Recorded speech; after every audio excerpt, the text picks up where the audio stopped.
There's been a lot of attention given to Donald Trump's extraordinary use of the pardon power, as in the pardon of violent insurrectionists and cop beaters. But there's also been a forgiveness of $1.5 billion in restitutionary fines that various people had to pay. And a lot of them are fraudsters. The DOJ in Trump's first term brought bank fraud and tax evasion charges against reality TV stars Todd and Julie Chrisley. They were convicted in 2022. They owed more than $22 million in restitution to taxpayers and to their victims. But then Trump suddenly, inexplicably pardoned them and forgave all of the money that they were supposed to be paying back to their victims. Todd Chrisley bragged publicly about his get-out-of-jail-free card, jubilantly exclaiming, "The feds got effed." Let me give you one other. This may look like a heated exchange over controversial pardons, but it's actually a stress test of democratic accountability. What's really being tested here is whether executive power still answers to the rule of law, or whether it can be converted into a tool that nullifies oversight altogether. This raises broader questions about how justice functions when institutional guardrails are weakened. In this video, we'll break down how the erosion of oversight transforms individual acts of power into systemic risk. Thank you very much, Mr. Chairman. Thank all the witnesses for your excellent testimony. Mr. Hedler-Gaudet, the administration has systematically undermined government oversight. The president has fired more than a dozen inspectors general, not for any cause, but seemingly just in retaliation for doing their jobs and to block unwanted investigations. President Trump has defunded the Council of the Inspectors General on Integrity and Efficiency. He's removed independent leadership at the Office of Special Counsel and Office of Government Ethics, blockading whistleblowers and numerous investigations. What is your assessment, Mr. Hedler-Gaudet, of the Trump administration's apparent systematic opposition to internal oversight mechanisms in the federal government? Thank you, Ranking Member Raskin. My assessment is that the last year or so has been one of the most anti-oversight, anti-accountability periods that I've witnessed in our federal government. And I think the things you laid out, as well as others, are the sort of proof in the pudding there. And I think, speaking of things that should be giving us pause and raising red flags, that should all be giving us serious pause and raising serious red flags about how seriously people who claim to take oversight, accountability, fraud, how seriously do they actually take it?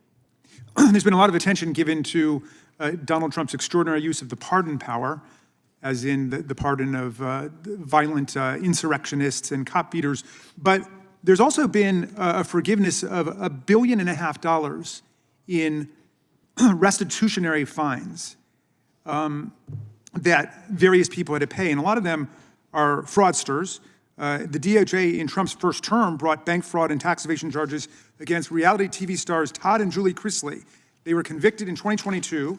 They owed more than $22 million in restitution to taxpayers and to their victims. But then Trump suddenly, inexplicably pardoned them and forgave all of the money that they were supposed to be paying back to their victims. Todd Chrisley bragged publicly about his get-out-of-jail-free card, jubilantly exclaiming, "The feds got effed." Let me give you one other example. Trump, on April 23rd, issued a pardon for Paul Walchuk, a former nursing home exec who pleaded guilty to multiple tax crimes. What he was doing was taking millions of dollars from the nurses and orderlies and doctors who worked for him at his facilities, took more than $10 million that way, instead of giving it to the IRS for their taxes. He used the money to buy a $2 million yacht and to pay for high-end jet travel and to go shopping at Bergdorf Goodman and Cartier. Well, he was sentenced to 18 months in prison for stealing his employees' tax withholdings, and he was ordered to pay his employees back $4.4 million for the money he looted from their accounts. So he's gonna have to pay that back, but then he got his mom to go to a glitzy fundraising dinner for Donald Trump at Mar-a-Lago, and she paid $1 million for her ticket. Then, right after Trump was inaugurated in his second term, Walchuk petitioned for a presidential pardon, arguing that he was the victim of political retaliation because they were Trump supporters. And what do you know? President Trump issued a complete pardon with forgiveness of all of the financial fines and restitution that Mr. Walchuk was going to have to pay back to his workers, the nurses and doctors and orderlies. So that was forgiven. That was $4 million taken away from the victims of a fraud and given back to the perpetrator of the fraud. Okay, now, if we had all day, we could go on all day with this because that's how their pay-to-play pardon system works. What does this do to our efforts to root out fraud and corruption systematically in the government and in crimes in different industries? I think it provides a perverse incentive structure. I opened my statement by saying that we all have an obligation and a responsibility to do what we can to prevent fraud and to hold perpetrators of fraud accountable. But that last bit, holding a perpetrator of fraud accountable, perhaps via conviction, doesn't mean much if all one needs to do is contribute to the right Super PAC or attend the right fundraiser, and suddenly that accountability and that conviction is wiped away, including the financial restitution you mentioned. So those kinds of actions are at direct cross purposes with any effort to promote a broader, more systemic approach to rooting out waste, fraud, and abuse. Gentleman's time has expired. Thank you very much, and I yield back.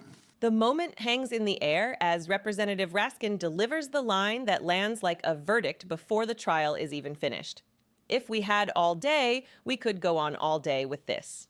It is not a figure of speech. It is a warning, a signal that what has just been outlined is not an isolated controversy or a partisan quarrel, but a pattern, repeating, expanding, and deeply corrosive to the foundations of public trust.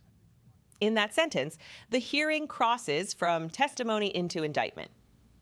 What we are witnessing here is not merely a disagreement over policy or executive discretion. It is an exposure of how power behaves when guardrails are removed. The testimony describes a federal government stripped of its internal referees, inspectors general dismissed without cause, ethics offices sidelined, whistleblowers fenced off from protection. Oversight, the quiet but essential machinery that keeps institutions honest, is treated not as a duty, but as an inconvenience. Oversight exists for a reason. It is the mechanism that tells citizens the system can correct itself. When leaders undermine it, they are not just weakening bureaucratic process, they are erasing accountability. And when accountability disappears, consequences become optional for those with access, wealth, or proximity to power. The hearing lays out specific examples, not hypotheticals. Individuals convicted of financial wrongdoing, ordered by courts to repay millions to those harmed, suddenly freed not just from confinement, but from responsibility itself. Restitution erased, penalties forgiven. Not because new evidence emerged, not because justice was miscarried, but because proximity to political favor opened a door no ordinary citizen could access. This is where the issue becomes moral, not procedural.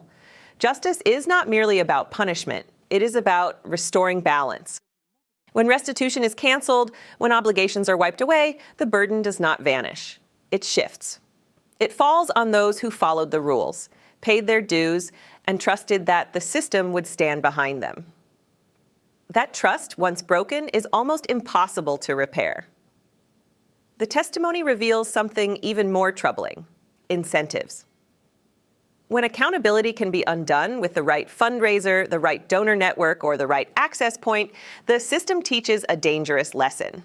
It says that consequences are negotiable, that rules apply differently depending on who you know. That law is not a standard, but a suggestion. This is not about one administration or one moment in time. It is about the precedent being set. Power watches itself.